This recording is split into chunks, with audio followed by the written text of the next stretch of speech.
అందరూ కూడా ఏదైతుందో మరి జీవన్ రెడ్డి అన్నాడు అట్లా మాట్లాడి మళ్ళీ ఇవాళ ఇట్లా మాట్లాడుతున్నంటే నేను ఆనాడానికి ఇదే మాట్లాడినా ఇవాళ ఇదే మాట్లాడుతున్నాను. ఆనాడు భిన్నంగా మాట్లాడలేదు నేను. సరే 152 మీటర్ల ఎత్తుతో నిర్మాణం తలపెట్టిన బ్యారేజే అది సాధ్యం కాలేని పరిస్థితులు 140 మీటర్ దించిండ్రు. 140 మీటర్ దించినప్పుడు ఏదైతే ఉందో మనం ఆశించిన జలాలు పొందే అవకాశం లేదు అక్కడ. మరి అక్కడ ఆశించే జలాలు పొందే అవకాశం లేనప్పుడు ఏదైతుందో దిగువకు పోయే పరిస్థితి ఏర్పడ్డది. ఆ దిగువకు పోయి ఏదైతున్నదో ఇలా మనం తెలంగాణ సస్యశామనం చేసుకుంటున్నాం. ఎప్పుడైనా మెరుగు కోరుకుంటాం, బెటర్ భవిష్యత్తు మంచి కావాలని కోరుకుంటాం. 10 ఏళ్ల కేసీఆర్ గారి పాలనకు మరింత మెరుగైన పాలన కల్పిస్తామని చెప్పని ఒక ఆశలు రేకెత్తించింది కాంగ్రెస్ పార్టీ. 10 ఏళ్ల కేసీఆర్ పాలన కన్నా మేము మెరుగైన పాలన అందిస్తామని చెప్పినట్టు ఒక ఆశలు రేకెత్తించి ఆ ఆశల రేకెత్తింపు లోపల ఏదిస్తుందో ప్రజలు నిజంగానే రా ఇవాళ ఆయన ఇచ్చిన ₹1,00,000 కళ్యాణ లక్ష్మి ఎక్కడ లేని విధంగా కానీ కాంగ్రెస్ ఇంకా తులం బంగారం జోడిస్తారట అని వరకల్లా ఎవరికైనా ఆడబిడ్డలకు ఆశ పుడుతుంది, ఎవరికైనా ఆడబిడ్డలకు ఆశ పుడుతుంది కదనే. ఇప్పుడు చివరికి ఏమొచ్చింది, ఆయన 3 ఏళ్ళు గడుస్తున్నది, 2.5 సంవత్సరాలు గడిచిపోయింది. మరి తులం బంగారం అనేది ఇంకో ₹1,00,000, తులం బంగారం ఇంకో ₹1,00,000.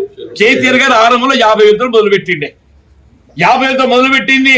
ఇది ఆడబిడ్డలకు నిరుపేద వర్గాలకు తోడ్పడుతుందని చెప్పని 50 లక్ష చేసిండు. ఆ లక్ష్య చేసిందని మరి నువ్వు ఇంకా చేస్తున్నా ఇంకో లక్ష జోడించచ్చు కదా. మరి దాని నిర్మాణాత్మకంగా అడుగులు వేయలేకపోతున్నాడు. ఇలా రైతు భరోసా, రైతు బంధు కేసీఆర్ గారు 10,000తో ఆరంభించండి సంవత్సరానికి.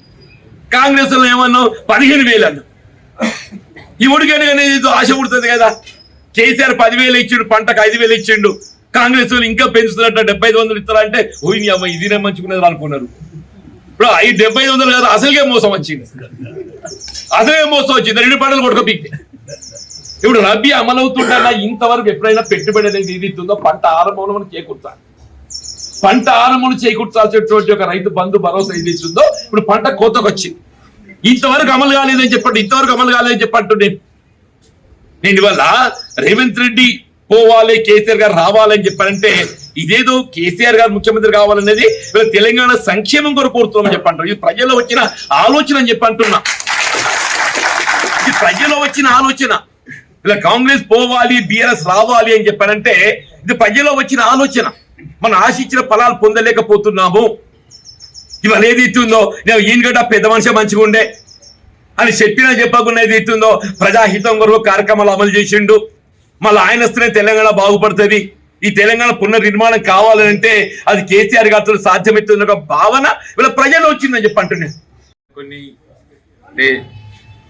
మానసిక ఒత్తిళ్లు ఇలా జరుగుతున్న పరిణామాలు ఇవన్నీ దృష్టి ఏదైతుందో ఇలా కాంగ్రెస్ పార్టీ వీడే పరిస్థితి ఎదురు కావటం, ఇలా కాంగ్రెస్ పార్టీ వీడిన పరిస్థితుల్లో ఏదైతుందో మరి కేసీఆర్ గారు వారితో కలిసి ప్రయాణం చేసే విధంగా